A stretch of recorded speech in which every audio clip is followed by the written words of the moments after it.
By fast, doesn't it?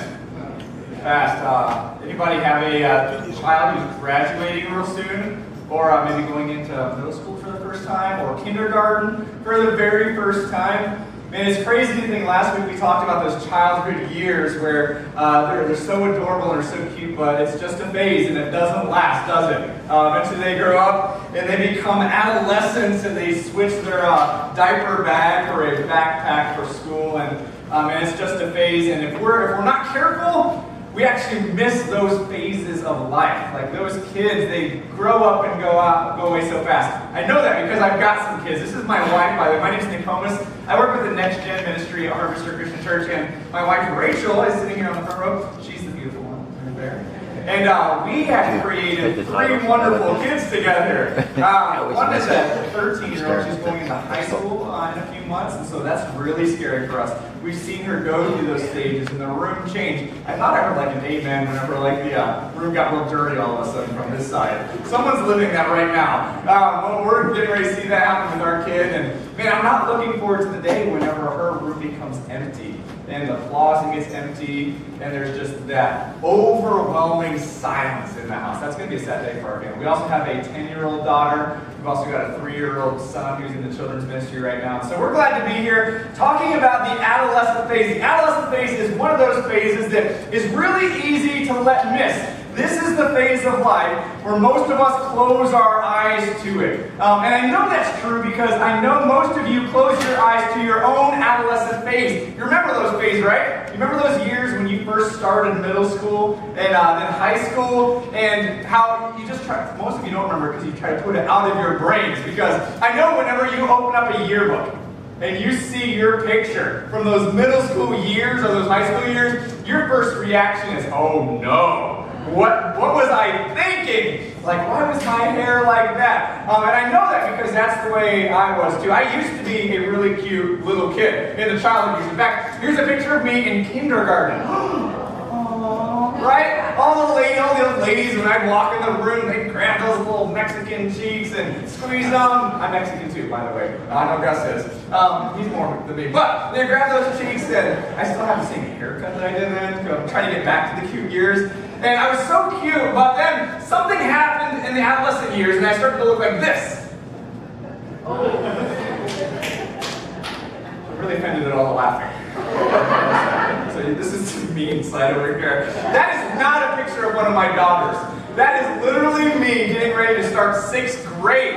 I don't know what happened in the adolescent years, but that's a phase that I want to close my eyes to. Like if I were to sum up all the adolescent years in one word, it'd be the word change. So much changes, and I remember those years where so much was changing for me. Like my hair changed big time, where it just grew, and I didn't want to get a haircut, and it wasn't because that was the cool style, by the way, if you're an adolescent now. I was uncool with that haircut, just let it grow, and then I started to get these little pink dots all over my skin, and physically I was changing my complexion, and there's like pimples everywhere. And then I remember my voice changing at camp in front of all my friends. That was embarrassing. And then not just physically, but like emotionally, I began to change as well. Like those like middle school, high school years, you'd just be sitting in math class, and the teacher's talking about like shapes and theorems and stuff like that, and I just begin to cry. I'm never gonna get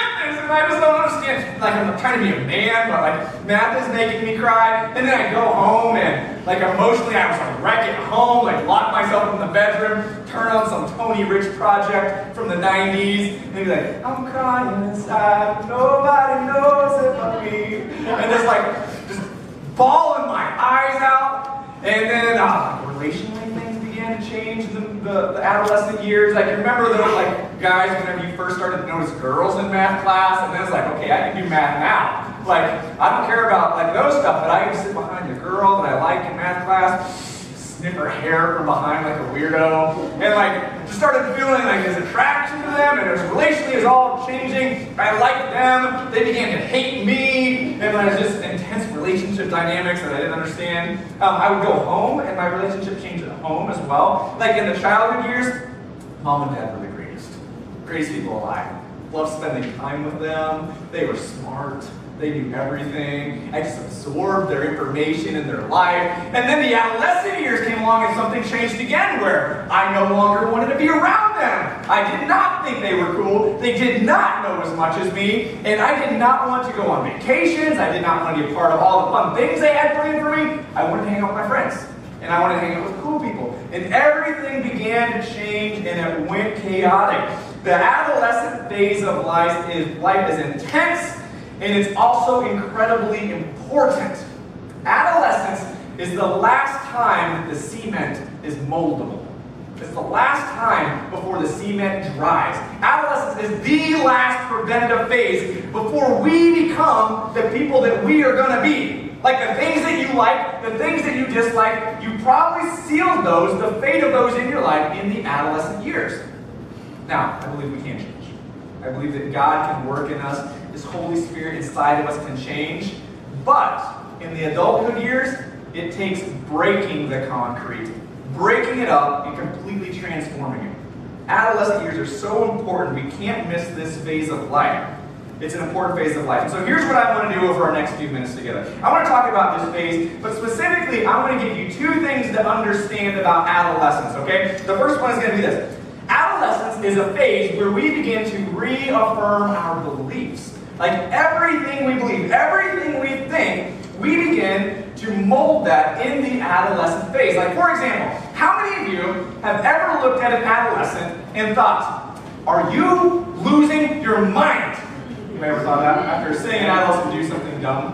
Have you lost your mind? Have you ever said that to your kid? How many have ever had that said of them when they were in the adolescent phase growing up? Your parents, your grandparents, they look at something dumb you've done, some dumb decision that you made, and ask you, have you lost your mind? Guess what? In the adolescent phase, the answer to that question is, yes! They have lost their minds, and that should make you feel so good about that phase. Let me explain what happens. In the childhood years, the mind goes through a process of collecting neurons. Neurons are those little bitty cells in your brain that collect all of the information. And in the childhood years, your brain just makes a whole bunch of those little neurons, okay? And it just stores them in your brain. That's why kids ask the question all the time, why? Why? It's because they have way too many brain cells, okay? And they're trying to fill up all those brain cells with information. And so what we do as parents is we fill up those brain cells with information. We tell our child about the importance of the 1, 2, 3s. And we teach them to count. And we fill brain cells with them. We put them in their little brains. And then we teach them the alphabet and how to do their colors, how to do their shapes. We also do faith development stuff with them. We start to teach them about the Bible and about Bible stories. We start to teach them about prayer and how you can pray about anything and that God listens to you. We even take them to the children's ministry and they begin to memorize memory verses, and we fill those little brain cells full of information, and we put it and stuff it way down into their brain, and they begin to collect all of that information. And we look at them and we're like, They're so smart. I have the smartest kid in the entire kindergarten. They should be first graders. We all think that of our kid, right? Because they've collected all this information. But then things begin to change in the adolescent years, where the brain of a child is not equipped to be the brain of an adult. So the brain has to make some switches where they physically and literally begin to lose their mind. And so the child brain begins to take all that information that we've worked so hard at pouring into them, and it begins to switch places with an adolescent brain. And it gets real messy. And they begin to lose brain cells all over the place. And things don't make it to the brain properly. Like, I know some of you looked at your teen. You're like, I taught you to be respectful to adults. How could you say that? How could you think that? You know what happened? They lost their minds. That's what happened. That little information that you put in their little brain back then, in the transfer of information to their current brain, it actually lost it. Now what's actually happening is a little more intricate than pouring ping pong balls into a backpack. What happens is, the front of your brain, which is called the prefrontal cortex, this is getting deep, okay, so catch along with me. The prefrontal cortex part of your brain, that is what is the center of your personality. It's the center of the things that you like. It's also the center of your decision-making skills. This is what begins to change whenever you hit adolescence, where all those brain cells begin to go through a construction process. So, physically what's happening is you have all these neurons in an adult's or in a child's brain that goes through this construction process. And each neuron has some different pieces of information. Now, between those neurons is a little string called synapses, which is basically the road. It's how information goes from one cell to the other, and it's how you make decisions.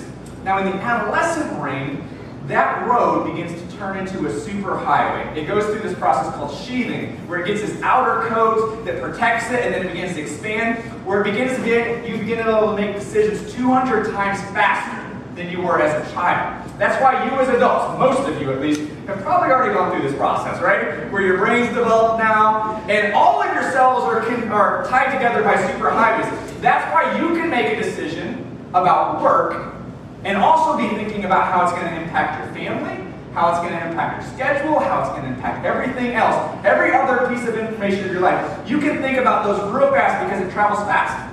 Now a teen, they may look like adults, but their brains aren't quite caught up to speed of that process yet. And so whenever you ask them to do something, say, hey, go do your homework. And they heard that, they really did. And then 5 minutes later, they're sitting on the couch playing with their devices. And you're like, have you lost your mind? Yes, they have, actually. Their brain is going through a process of construction where that decision making, they have it tied together. If I don't do my homework, then I can't get a good GPA, which means I'm not going to get a scholarship, which means I'm not going to go to college, which means I'm going to this. All those pieces of information that we try to tie together, they can't think about that as fast. And so in the teen years, that begins to develop. But something more interesting begins to happen with the actual neurons, where the brain begins to go through a process of pruning. It's like whenever you prune a rose bush, you begin to cut away things. The brain is actually beginning to lose cells as well. In the childhood years, way too many, more than you could ever use. In the adolescent years, the brain begins to go through a process of deciding, what do I keep and what do I get rid of? And it does it through a use it or lose it process. It says this little piece of information about our alphabet. I use language all the time, and so I'm going to keep that in my brain, and that's going to travel along with me.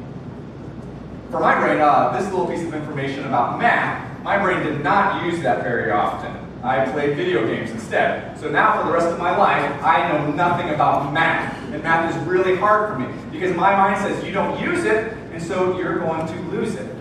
Now this can be a really scary time, because what is actually happening for the very first time in an adolescent brain is they are able to question and doubt. For the very first time, the adolescent brain can question and doubt pieces of information. In the childhood years, you tell a kid something and they believe it. You say, this is something that's important, this is something you should learn, and they will believe it and they'll store it away. But in the adolescent years, they begin to question information and doubt information. You tell them, God is important and loves you. As a child, you know what they're going to do? They're going to believe that because you told it to them. And relationally, you guys are connected. But now in the adolescent years, it gets really scary because they begin to ask questions about everything, including faith. And this is why I want to talk about brain cell over. This is why it's important. Because in the adolescent years, when it's a use it or lose it philosophy, we have to make sure that they're using it during these years. Because it's a scary thing for an adolescent for the very first time they're asking, do I really believe in God? I mean, I have a whole bunch of people at school, I have a whole bunch of friends, I hear on TV that this isn't something that I should keep or this isn't something I should use. And they're asking all these questions for the very first time. And the problem is, most of them don't feel like they have anybody that they can actually ask that question out loud to. Because we as parents, when we hear that question come out loud, we begin to panic. We begin to think, I'm a bad parent. Like, what have I done wrong that my kid is beginning to question God? And so we don't want them to ask that question. And the student feels like they have to go to church and pretend like they know all the answers and sit there and not ask any questions. And they begin to ask those questions and they begin to struggle.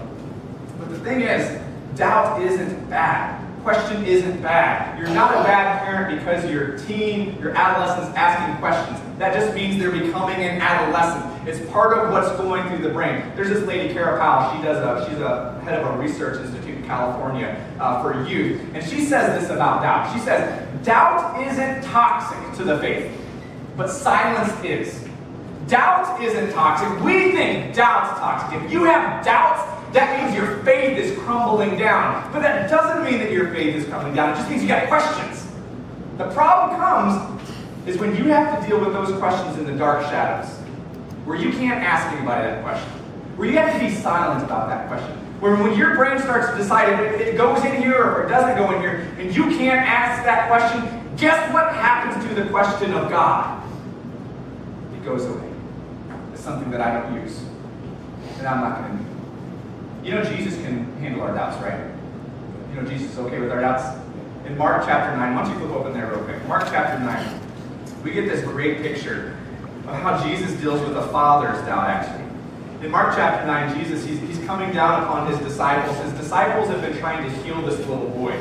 And this boy, he's been messed up ever since childhood phase of life. And the dad, he's been praying for this kid. The kid hasn't been changing. And so the dad actually hears that Jesus and his disciples are at the foot of this mountain. And this Jesus can heal people. And so Jesus, he's away by himself with a few other disciples. And so the dad brings his son to the other disciples and he asks him to be healed. And the disciples actually can't heal the boy. No matter how much they pray, they're not able to heal the boy. So the father begins to doubt.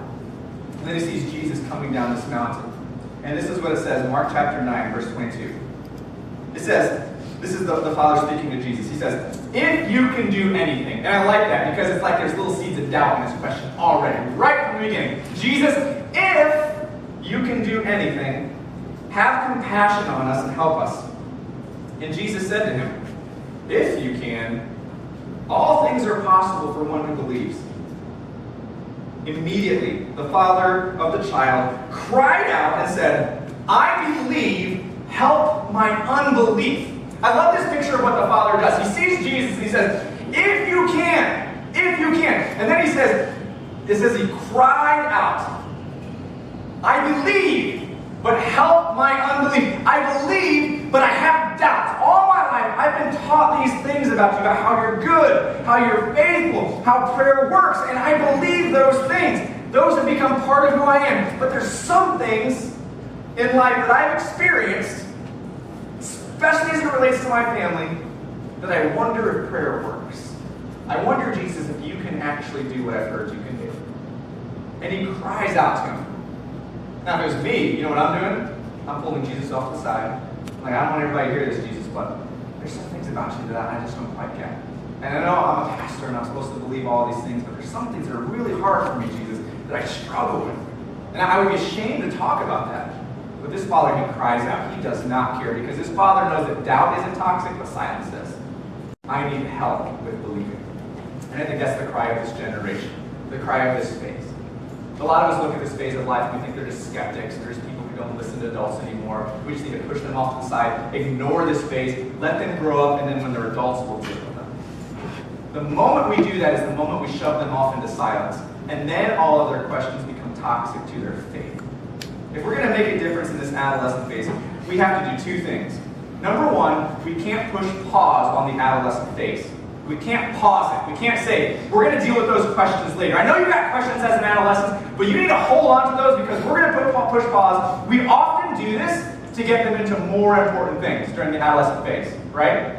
I don't know how many times I've talked to parents who they come to me at the end of the adolescent phase and they just can't figure out what happened. Why their kid who once loved Jesus now is becoming an adult and they push Jesus off to the side. And it's a really hard conversation to have and say, because we push pause during the adolescent years.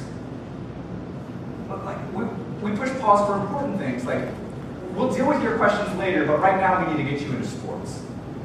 Right now we need to get you into clubs.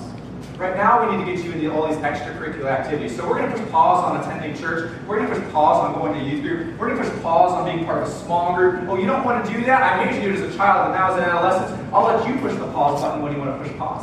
And we push pause, and they take all those questions that are going on in their head that they've been afraid to ask, and we say, don't think about that yet because we want you to get straight A's. And so we're going to ground you from church until you get those grades up. And you know what an adolescent will do with those questions? They'll be like, use it or lose it. I'm going to lose it so that I can go focus on these other things. We can't push pause during the adolescent years. If anything, we've got to put our finger to the fast forward button and not let up. We've got to make sure that faith development continues during those years. The other thing that we need to do is make sure that our families and our church becomes the safest place to ask any question. Any question. Yeah. Things that are going on in their head, an adolescent can't feel like there's no place to ask that question. When they come to church on Sunday morning, let them ask their questions. When they go to youth group on Sunday nights and they sit around a small group, let them ask any question, no panic. Like no topic off topic. When they sit at your dinner table and they ask a question, let them ask it. Or maybe you ask if they have questions. And surround them with a faith community of people who are willing to say, we know you have questions because that's part of where you are. Now let's, as a community of people, help you understand whether that's worth keeping or throwing away. And then help them make it part of their own faith. Now what's interesting about this phase is if we can do that in a healthy way, something really awesome happens. Everything that we've taught them in their childhood actually goes into their brain and it becomes their own. One of my goals for every adolescent at Harvester Christian Church is that they own their faith. There's a lot of people as adults walking around with mommy and daddy's faith, walking around with this bag still. And well, mom said it's true, dad said it's true, so that must mean I'm a Christian and I believe it as well. And those are the kinds of faiths that break apart eventually. What we need to do is help them make a decision. Is this something worth keeping? If it is, we're going to put it in your backpack and make that part of who you become as a Christ follower. And when they do that, they pack up their bag and they carry this around for them for the rest of their life. They're not going to carry around, as cute as this might be, as much as you try to get them in church or when they're growing up, as much time as you spend praying with them around their table and at their bed, foot of their bed, they're not going to carry this around for the rest of their life. They're going to carry around their own faith. And that's an exciting thing. Because of this point number 2 about adolescence. Adolescence is a phase where we mobilize the faith. Where we actually take an older adolescent, a high schooler, a college student, because adolescence, by the way, goes until age 25. For those of you who are in their 20s, I'm sorry to tell you that. But biologically, it goes for a lot longer than teen years. So we take those high schoolers and college students, and we begin to mobilize their faith. You know what the cry of an adolescent is in the later years of life? Freedom! Like Will Waltz from Braveheart. That's their cry. The latter years of adolescence are all about freedom. Because you, for the first time, you get like the keys to the car. And there's so much freedom that comes with driving. Do you remember the day you got your driver's license? Where for the very first time, you can put the keys in the ignition, turn it on, and nobody was in the car with you. That was a watershed moment. And you can make there's freedom to go anywhere. It's like, Mom's not sitting in the car with me. Dad's not there with me. I can go anywhere. I used that freedom to go to Walmart. That's where I wanted to go for my very first time. I'm like, where can I go? I'm going to go to Walmart. And so I drove to Walmart, and there's so much freedom when you pull out on the road and you realize it's just you in the world. There's so much freedom there where you begin to get mobilized. And then the high school years come, and you graduate, and you get this little diploma that says you're free from home. You get to move out. You get to make your own decisions. You get to choose your own classes. You get to actually make meaningful decisions. And the question they're asking with their freedom, when they have their faith, they have the freedom, the question they're trying to ask in the adolescent years is, how can I matter? Because that's what they want to do. They want to matter. And so they want to use their freedom to go do meaningful things that matter. Like, I want to leave behind the meaningless relationships of junior high. Like, I want a meaningful relationship now. Or I want to not do like summer jobs anymore. I want to get a meaningful career. A lot of them are asking, man, I don't just want to sit in church and everybody to pretend like I'm not here because I'm an adolescent and go to an adult church and everybody just ignores me and tries to push me off in the corner or put me in my own room. I want to be a part of a church where I can be a meaningful part of the church. And they're looking for a meaningful faith. They want to matter. In church, we have a huge, inspiring answer to the question, how can I matter? Like, huge. Like, we've got an amazing question. If they are asking, how can I matter in this world? We got a book full of ways that they can matter. And so, adolescents, I want you to know this. If you want to matter, if you want to do something significant in this world, if you want to change the world, and you want to be used to change the world, I have the answer for you. It's 2 words. Follow Jesus. If you want to matter, here's the recipe to mattering. Follow Jesus. Amen. Follow him.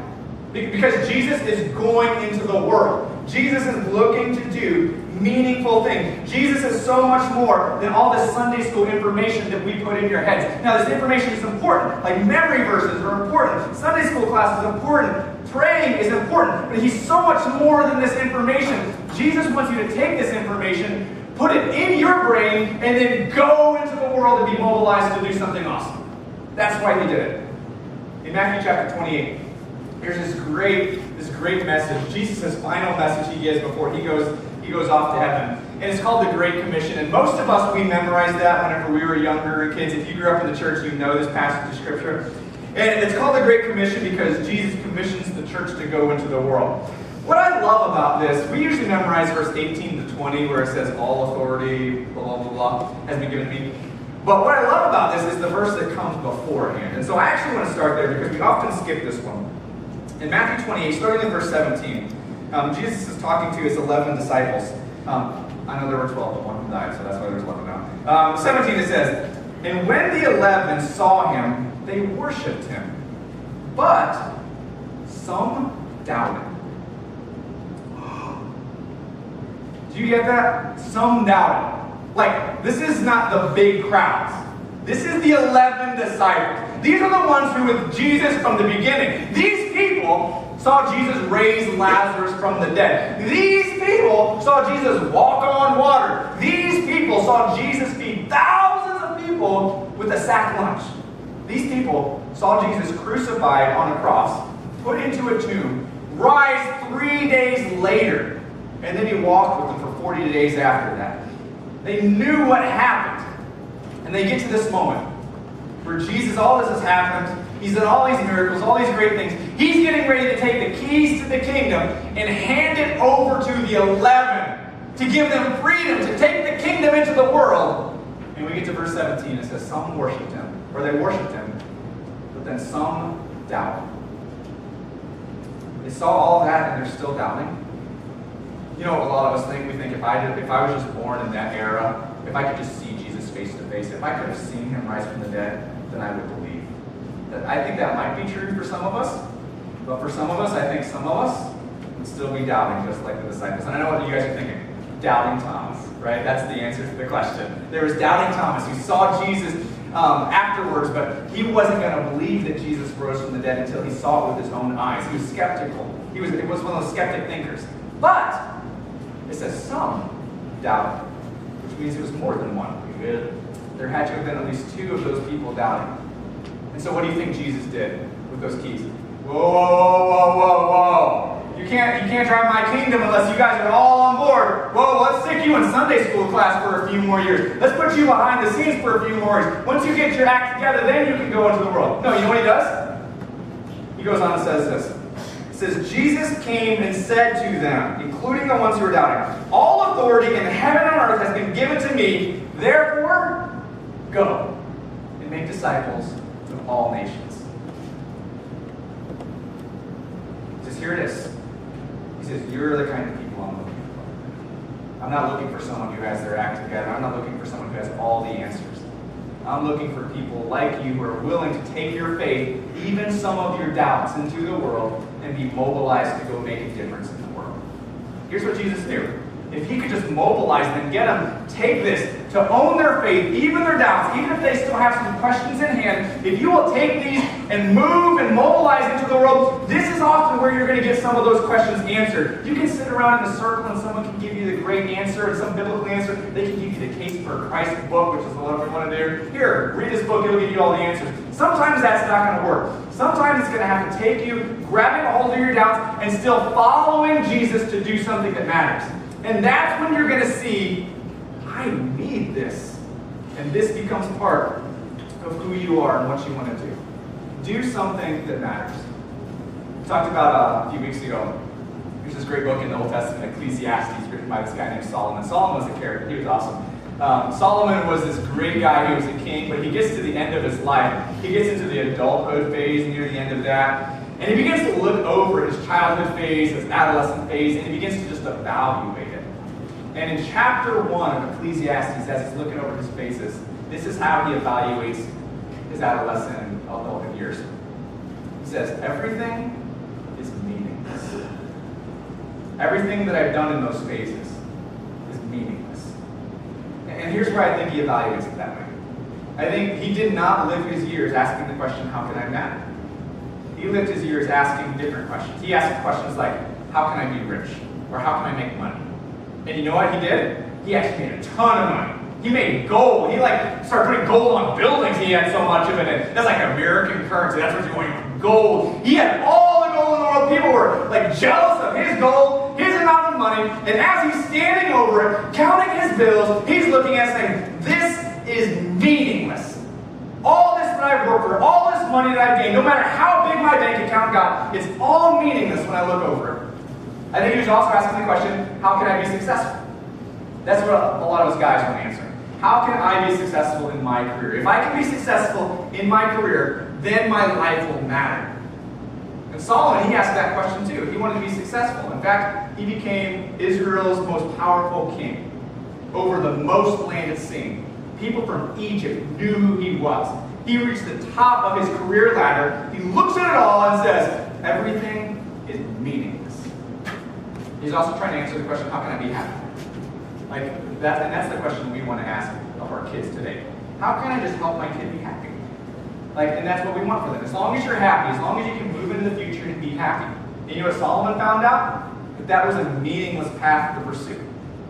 Because he tried that. He thought money would make him happy. He thought land would make him happy. He thought wisdom would make him happy. He then got to the point where, what will make me happy is women. And so he got a woman, didn't make him happy. Got another woman, didn't make him happy. Got 700 more women, and surprise, he did not reach happiness through that. Probably brought a lot more pain to him. Amen. Experience there, huh? And here's what he found out. Happiness. The pursuit of happiness led to a meaningless life for him when he evaluated. The pursuit of success led to a meaningless life. The pursuit of wealth and fame led to a meaningless life. And he looks at all of it and says, life is meaningless.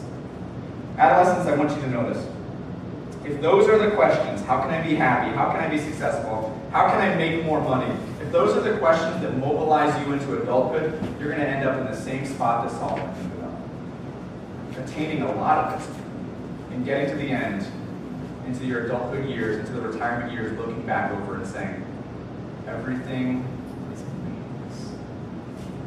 But if you want to live a long and fulfilling life, struggle with your doubts and questions right now. Struggle with them in a community of people who will help you understand what's meaningful, what matters, what you need to keep and hold on to. If you want to live a long, successful life, don't figure out how to be successful. Don't figure out how to make as much money you can whenever you're choosing your career or your college. Figure out how you can use your career, how you can use your remaining years to make a difference and matter in someone's life. If you want to matter, grab a hold of Jesus and go into the world and do something special. One of the things I love about this church is its emphasis on the adolescent years.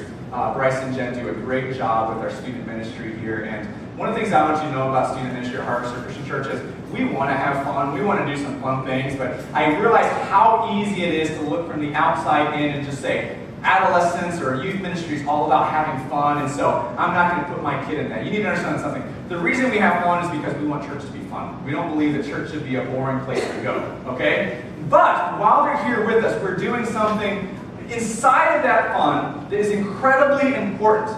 We're trying to help students affirm their beliefs. All those things that you as a parent have been putting into their brain, teaching them about Jesus, helping them understand prayer, helping them understand how the Bible comes alive in our life. We're taking those things and we're trying to create an atmosphere where they can sit around in a room in a small group with an adult and actually ask those questions in a safe place.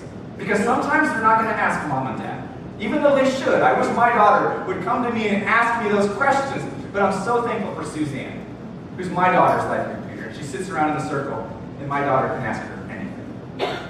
And they can have fun, but then she can say, I know my dad preaches and he talks about Jesus all the time, but I've got a question about this.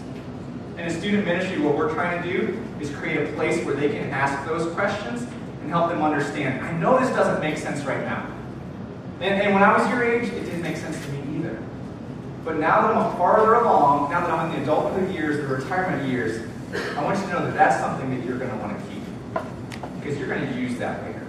And that's what our student ministry is doing. It's trying to help kids affirm their beliefs and then own their faith and then go out and do awesome things in the world.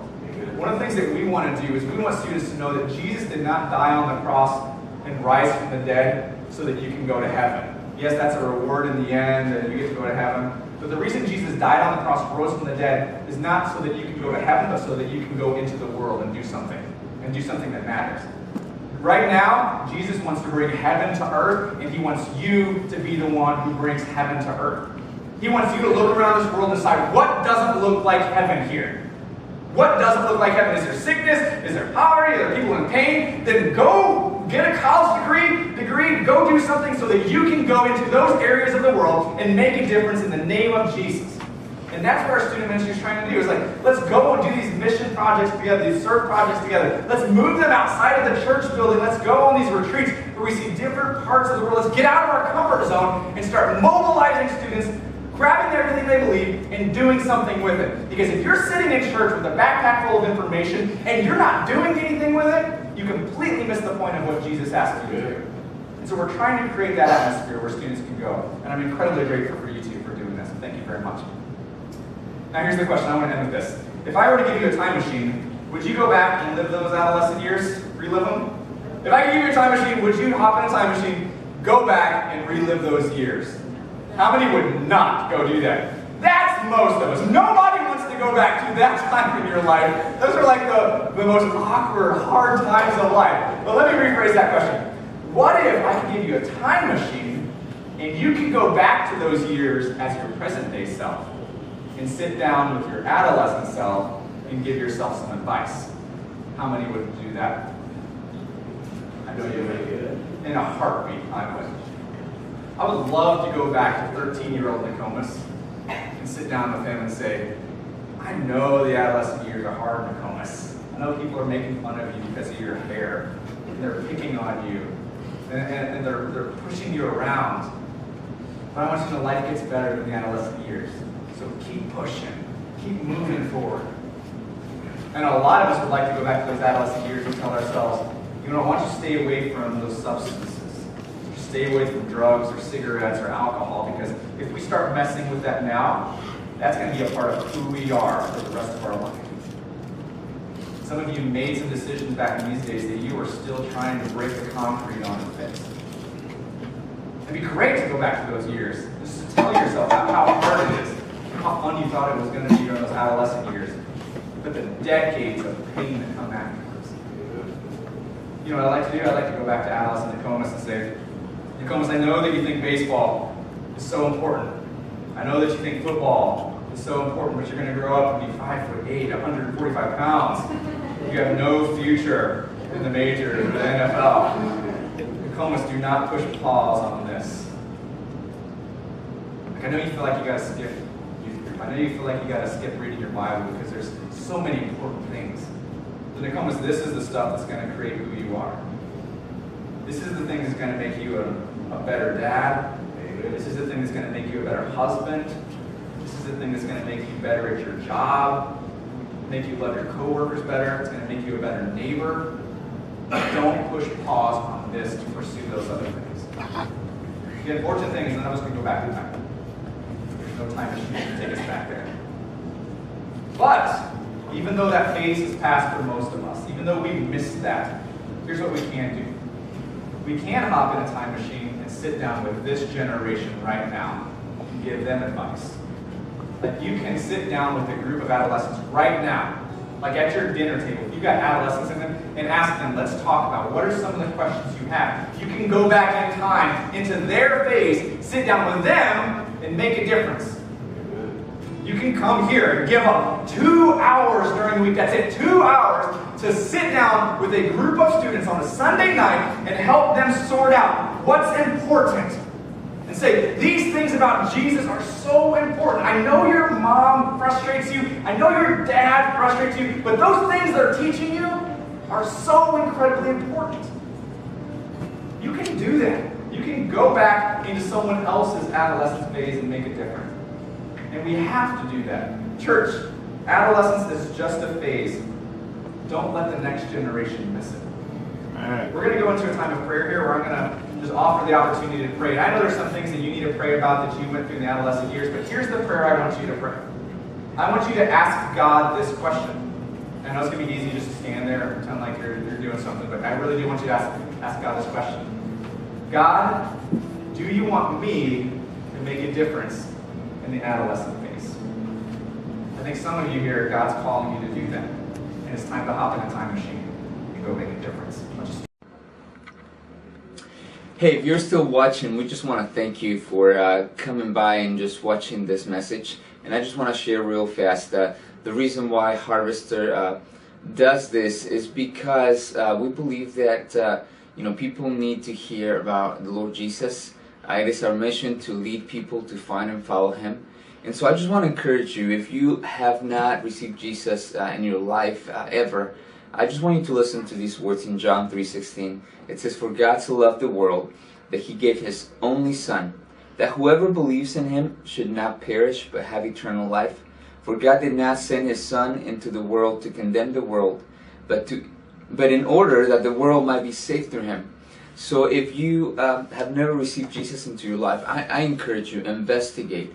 Take some time. This is the most important decision that you could ever make.